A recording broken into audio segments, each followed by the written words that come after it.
Assalamualaikum warahmatullahi wabarakatuh.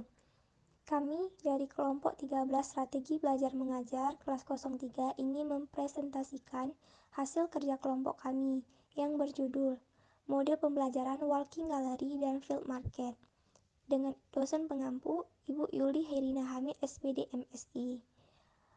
Materi yang pertama akan disampaikan oleh Mina Fadila, yaitu saya sendiri.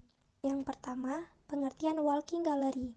Walking gallery terdiri dari dua kata, yaitu walking dan gallery. Walking artinya berjalan atau melangkah, dan gallery artinya pameran. Metode walking gallery adalah metode pembelajaran yang menuntut siswa untuk membuat suatu daftar, baik berupa gambar atau skema berdasarkan hasil diskusi kelompok untuk dipajang di depan kelas. Setiap kelompok diberi kesempatan untuk menilai hasil kelompok lain, yang kemudian akan dipertanyakan ketika diskusi dan ditanggapi. Guru nantinya akan memberikan kesimpulan atau klarifikasi bila ada yang harus diluruskan. Yang kedua adalah tujuan metode walking gallery. Menurut Sari, dia menyimpulkan bahwa tujuan penerapan dari metode ini adalah membangun kerjasama kelompok atau cooperative learning dan saling memberi apresiasi dan koreksi dalam belajar. Metode pembelajaran walking gallery ini disebut dengan istilah metode keliling kelompok. Metode ini memiliki tujuan agar masing-masing anggota kelompok mendapat memberikan pendapat mereka. Jadi, dapat disimpulkan bahwa tujuan walking gallery adalah dalam proses pembelajaran siswa bukan hanya mendapatkan ilmu pengetahuan tentang materi, tetapi dilatih untuk memberi informasi dan saling berinteraksi dengan siswa lainnya. Sekian materi saya. Selanjutnya akan dilanjutkan oleh teman saya, yaitu Tantriana. Perkenalkan, saya Tantriana. Saya akan menjelaskan tentang langkah-langkah metode walking gallery. Langkah-langkah metode walking gallery. 1. Bagilah siswa menjadi beberapa kelompok beranggotakan 2 hingga 4 orang. Perlu diketahui bahwa anggota kelompok tidak boleh terlalu banyak, karena akan menyebabkan siswa menjadi bergantung kepada teman lainnya dalam mengerjakan tugas. Yang kedua, perintahkan setiap kelompok untuk mendiskusikan apa yang telah mereka dapat dari pelajaran yang mereka ikuti. Kemudian, perintahkan mereka untuk membuat hasil diskusi menjadi sebuah daftar atau menjadi sebuah konsep. Yang ketiga, tempelkan daftar atau konsep tersebut di dinding atau di depan kelas. Yang keempat, perintahkan siswa untuk berjalan melewati setiap daftar dan dapat memberi tentang di dekat hasil belajar. Yang keenam, surveilah hasilnya. Cermati hasil pembelajaran yang paling umum didapatkan. Kemudian, jelaskan sebagai hasil pembelajaran secara umum dan tidak terduga. Selanjutnya, kelebihan walking gallery. Menurut Sari, pada tahun 2017, kelebihan metode walking gallery adalah: yang pertama, peserta didik terbiasa membangun budaya kerjasama, memecahkan masalah dalam belajar. Kedua, terjadi sinergi saling menguatkan pemahaman terhadap tujuan belajar. 3. Membiasakan peserta didik bersikap menghargai dan mengapresiasi hasil belajar teman lainnya. 4. Mengaktifkan fisik dan mental peserta didik selama proses pembelajaran. 5. Membiasakan peserta didik memberi dan menerima kritik. 6. Siswa tidak terlalu bergantung kepada guru, akan tetapi dapat membantu menambah kepercayaan kemampuan berpikir sendiri, menemukan informasi dari berbagai sumber, dan belajar dari siswa yang lain. Baik, Saya akan menjelaskan tentang kelemahan yang terdapat pada metode walking gallery. Yang pertama, terlalu banyaknya anggota kelompok akan membuat sebagian siswa menggantungkan kerja kelompok kepada teman lainnya. Maksudnya, jika dalam sebuah kelompok memiliki banyak anggota di dalamnya, maka keaktifan siswa individu di dalam kelompok tersebut mungkin tidak tercapai dan mengakibatkan hanya sebagian siswa yang paham akan materi yang didiskusikan, juga menambah beban individu dalam kelompok, dikarenakan yang seharusnya dikerjakan bersama malah membebankan ke sebagian individunya. Yang kedua, guru perlu ekstra cermat dalam memantau dan menilai keaktifan individu. Mengapa demikian? Ini dikarenakan kelas sudah berkelompok. Seperti pada poin pertama, berkemungkinan bahwa ada siswa yang tidak aktif dalam suatu kelompok.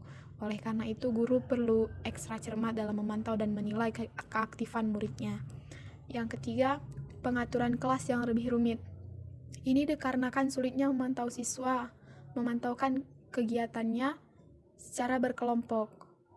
Oleh karena itu, pengaturan kelas dibutuhkan agar kegiatan belajar mengajar dapat berjalan. Yang keempat, upaya dalam mengembangkan kesadaran berkelompok memerlukan periode waktu yang cukup panjang. Di dalam suatu kelompok ini kan kita memerlukan kerjasama, kekompakan, dan saling percaya. Nah, untuk mengembangkan kesadaran secara berkelompok inilah yang memerlukan waktu yang cukup panjang. Agar suatu kelompok itu dapat kekompakan, agar bisa berjalan dan menjalankan tugas masing-masing individunya. Yang kelima, jika tanpa peer teaching yang efektif dari guru, maka bisa terjadi apa yang seharusnya dipelajari dan dipahami tidak pernah tercapai oleh siswa. Di sini sebelumnya saya akan menjelaskan tentang peer teaching. Nah, peer teaching atau metode pembelajaran tutor sebaya adalah suatu strategi pembelajaran yang kooperatif, di mana rasa saling menghargai dan mengerti dibina di antara peserta didik yang bekerja sama. Tutor sebaya adalah siswa yang mengajarkan siswa lainnya, atau yang berperan sebagai pengajar adalah siswa.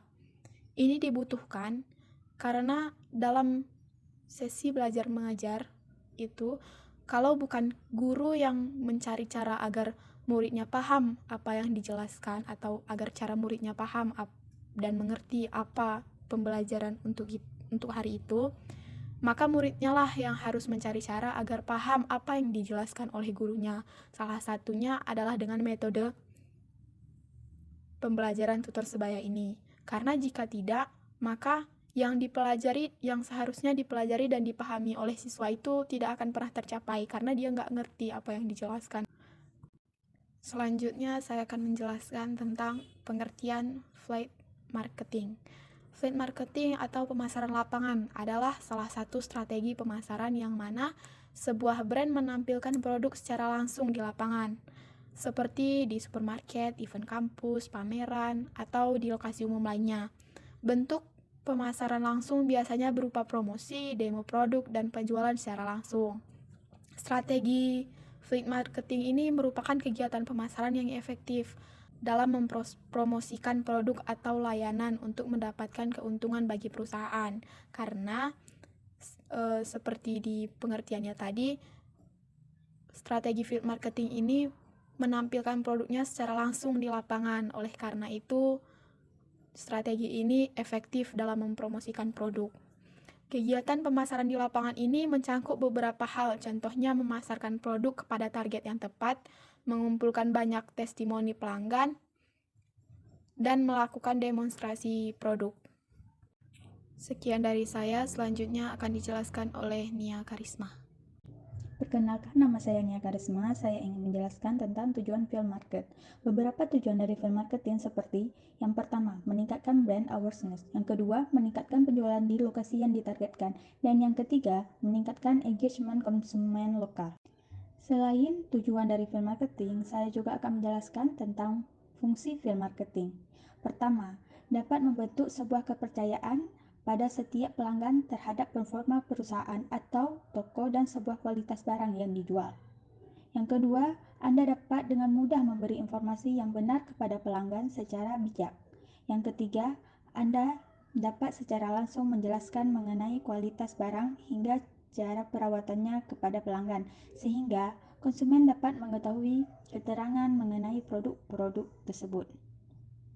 Keempat, mengurangi dan menjaga tingkat shrink atau angka kehilangan barang pada sebuah produk Anda. Kelima, dapat dengan secara langsung meyakinkan calon pelanggan yang masih ragu-ragu dalam mengambil keputusan atau menentukan pilihan dalam memilih produk yang ditawarkan. Selain tujuan dan fungsi field market, saya juga akan menjelaskan tentang bentuk-bentuk field market. Yang pertama ada demo produk. Ini adalah salah satu bentuk field marketing yang paling sering ditemui untuk produk makanan dan minuman. Biasanya, sebuah brand akan memberikan sampel gratis kepada konsumen yang berada di lokasi. Sementara untuk produk yang non-konsumsi, demo produk biasanya akan mengajak calon konsumen untuk mencoba produk secara langsung atau melihatnya secara langsung ketika sedang digunakan oleh seseorang. Yang kedua, penjualan langsung. Ini melibatkan perwakilan dari brand atau sales yang melakukan penjualan ke konsumen di titik interaksi tertentu. Sebuah brand seringkali menggabungkan demo produk dan penjualan langsung. Hal ini bertujuan untuk memanfaatkan ketertarikan konsumen setelah mereka mencoba produk tersebut. Yang ketiga, ada audit toko rental. Tidak semua field marketing bersinggung dengan konsumen secara langsung. Semua perusahaan juga dapat menggunakan tim mereka di lapangan untuk melakukan audit tentang bagaimana produk mereka ditampilkan di toko rental. Selama melakukan audit, tim akan mengumpulkan data tentang bagaimana produk ditampilkan dan promosi apa yang sedang dijalankan di rental tersebut. Keempat, ada guerrilla marketing. Sesuai namanya, guerrilla marketing atau pemasaran gerilya terinspirasi dari strategi perang yang mengandalkan teknik hit and run alias tidak terprediksi. Ini mengacu pada cara pemasaran kreatif yang menargetkan konsumen dengan cara dan di lokasi yang tidak terduga dan mungkin tidak mereka harapkan. Sekian penjelasan dari kelompok saya ucapkan terima kasih.